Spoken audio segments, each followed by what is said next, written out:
on, guys? I hope this video is finding you happy and healthy. So today I want to update you guys on my infertility journey. It has been quite a while since I've talked about my infertility journey and what's going on with balancing my hormones.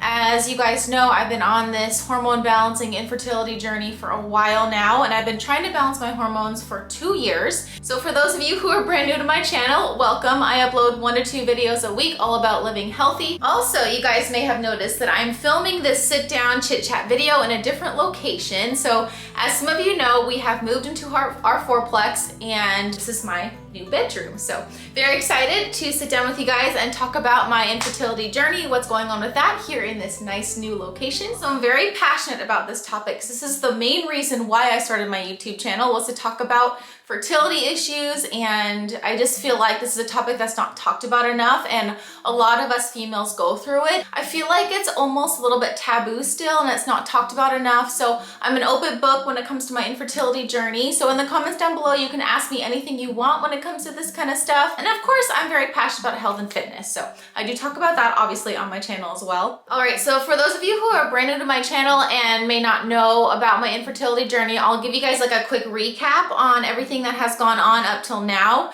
and why I'm in the situation that I'm in when it comes to fertility. Real quick, when I was 16 years old, I went on the birth control pill before I even got my first period for acne.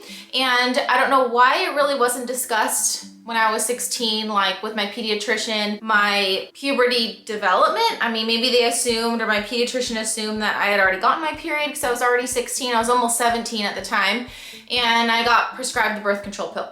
And of course it cleared up my acne, but that's what made me start my period. And so from then on, I've been on this really hard road of trying to get off the birth control pill. And every time I try to get myself off the birth control pill, I get severe cystic acne. I have to go on accutane. I don't menstruate. And then I end up going back on the birth control pill. So now I am almost 35 years old. In 2 weeks, I turn 35.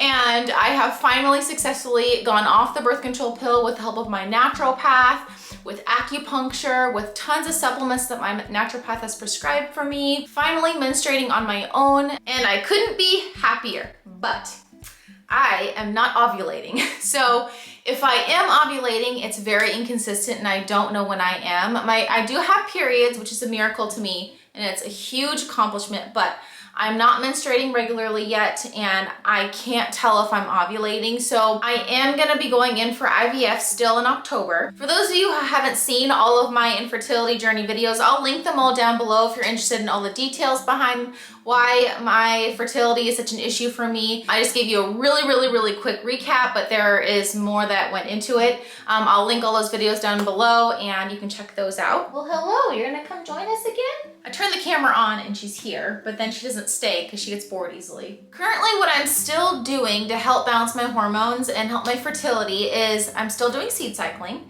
and I'm still doing acupuncture every other week. By the way, for those of you who don't know about acupuncture and how that helps fertility, I'll link that video down below for you to watch. I think acupuncture helping fertility is a super cool topic, so if you guys don't know about that, you should check that video out. I'm also still avoiding gluten and dairy. I'm very strict with the dairy. I don't eat any dairy at all. The gluten I've gotten a little bit lax on. I'll eat gluten if it's like high quality, healthy gluten, like in sprouted grains, whole grains that are organic. Also like a treat here and there, you know, for a special occasion, like if I want a cookie or something, I'll have that. But dairy, I'm avoiding entirely. I'm also still taking most of the supplements my naturopath put me on a while ago. The only thing I'm really not taking at all, and there isn't a point to it, and I'll tell you why in a second, is the herbal liquids. So I've been on an estrogen liquid and a progesterone liquid to help my body have a normal regular period every month. And I think that's been the main reason why my body has had a period, is because of these liquid tinctures that I've been on. The problem though is there really isn't a point in me taking those right now, because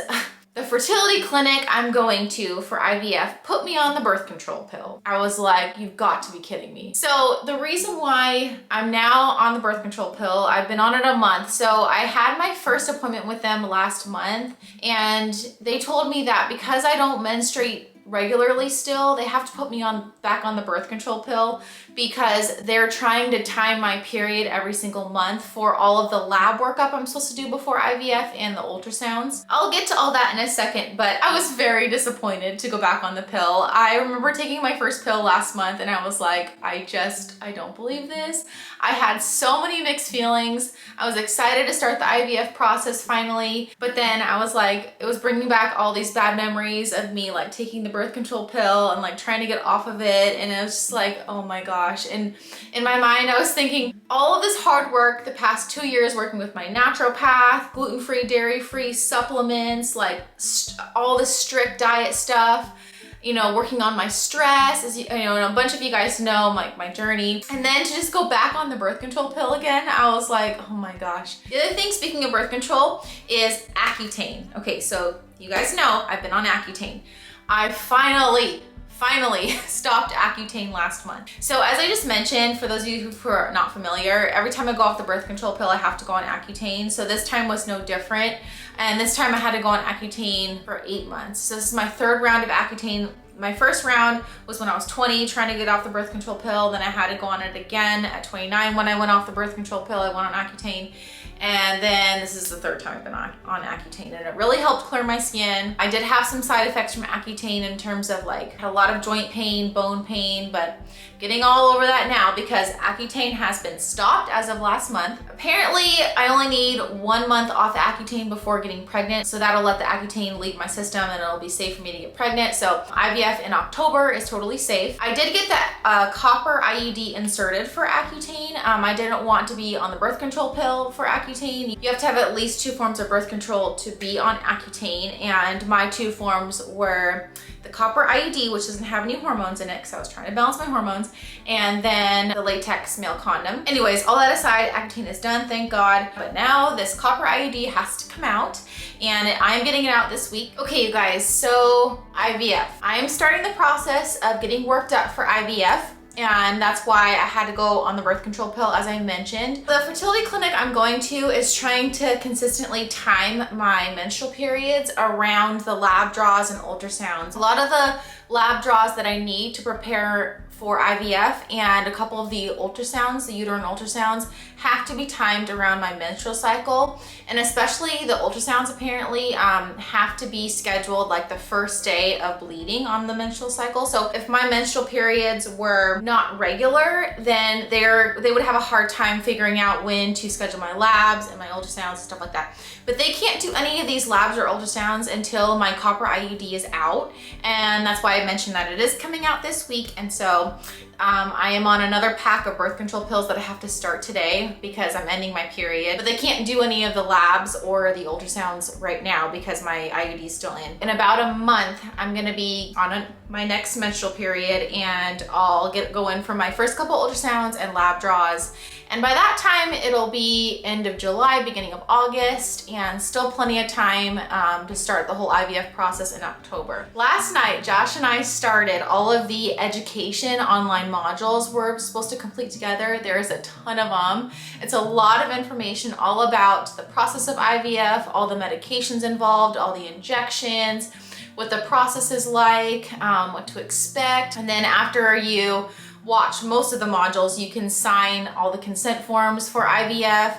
There's even a consent form we signed last night about what to do if you have extra frozen embryos. Like, do you want to save them for future use? Hi, I know you want attention, but now's not the time.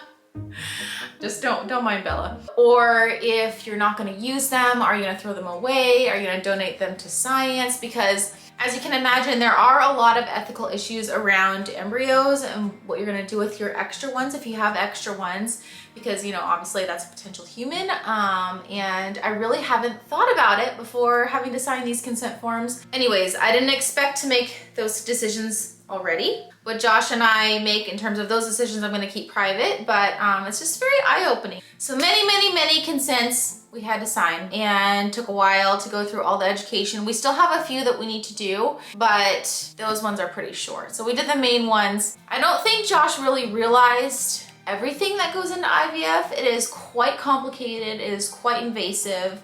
There's a lot that goes into it, and I think when I looked at his face when we were at the end of some of the modules, he looked very overwhelmed and I think worried about me. But I'm very, very, very excited to take you guys on this journey with me.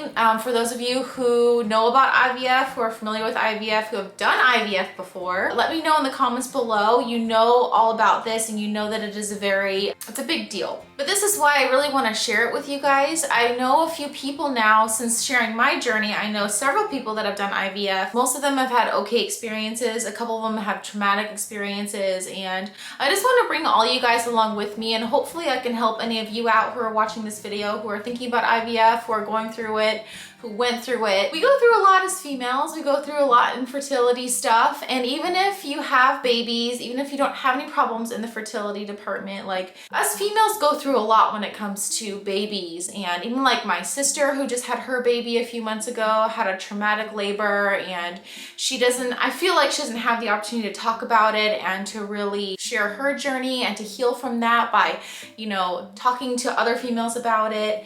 So, I just feel like we as females need to be very supportive of each other and just like share what's on each other's minds, what we're going through, because it is really hard. All right, so that's where I'm at currently. So another month on the birth control pill, just waiting to get my ultrasounds done next month around my period and the lab draws.